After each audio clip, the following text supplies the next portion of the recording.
Ghostly Greens, how about your boy Prue? We just finished part 7. Literally hit stopped on the Cthulhu part 7 of the American Horror Story Challenge for Cult.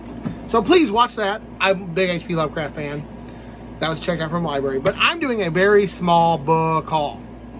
So, small book haul. 3 books. I bought these used at the library today when my Nick Cutter book came in that I'm going to read. I'm hoping I get to read it. I'm a big Nick Cutter fan, but I'm so bogged down with my TBR. I may not. Okay, but I've read this one before. The Road by Cormac McCarthy. Sci-fi dystopian. It's short. I rather... Oh, sorry. Hiccups. Out of nowhere. Of course. We're going to tough through that, though, because it'll be a short book haul. So, I've read this before. It was amazing, and I picked this up for $1, so that's good. I based this... I am so sorry about these hiccups. We're going to tough through it, though. If it's terrible, we'll redo this video. Okay, I based this solely on the cover. Dark Harvest, The Children of Enoch, Book 1. I'm so sorry for the hiccups. But, this looked cool. I based this solely on the cover. I don't see a blurb. I like the cornfield in back. If you've read this, let me know anything about it. I'm definitely down to read it. Short order. And then I picked this up. The Neighborhood. Let me read. You know what? I'm going to read the premise of this one too. As life begins to shine brighter for him, other lives are darkened by the events beyond their control. Strange weathers and natural disasters strike with no warning, leaving devastation in their wake. Violence escalates across the globe as neighbor turns on neighbor. When a mysterious illness sends people, mostly children, to coma-like states, worried families hope one day they will wake up. They turn to despair. The children of Enoch rise from their slumber. That sounds pretty cool. Not gonna lie. So I picked this up. I grabbed it, but it's signed. Not to me, but it's signed to Bonnie.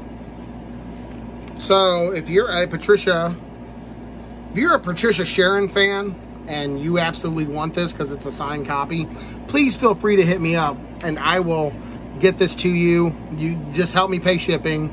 And I will, if I ever find a signed book, unless it's, you know, King, Salvatore, the Lovecraft, something I really want. I find signed books occasionally in my used library, and I buy them. Because I might run into that dude who's just a huge Patricia Sharon fan. He's like, oh my God, I don't have a Patricia Sharon signed book. I'm a huge fan. I'd be like, cool.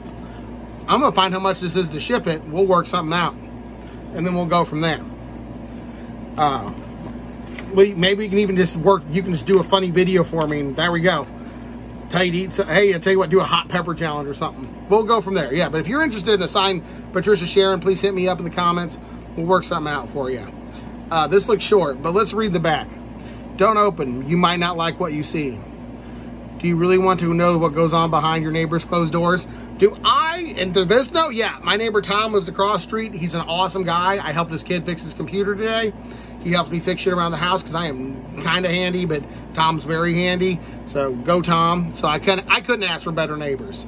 So when I saw a Neighborhood, I couldn't ask. The dude across the street, we wave to each other.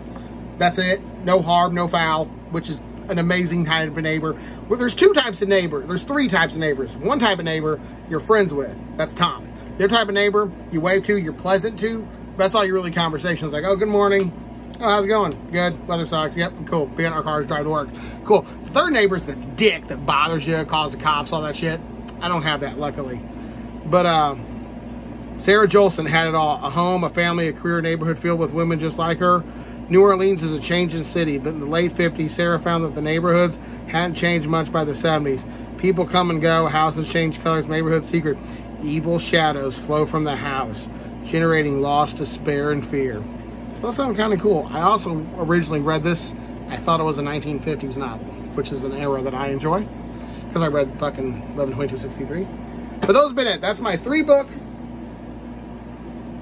haul, not TBR. That's too big right now to add anything. This, and this. I got a couple more books to finish for my American Horror Stories book challenge. So that'll be fun. And also, I am listening to Bressinger by Christopher Polini. This is a shark napkin, part Jawsome Party. My wife got me those for her birthday.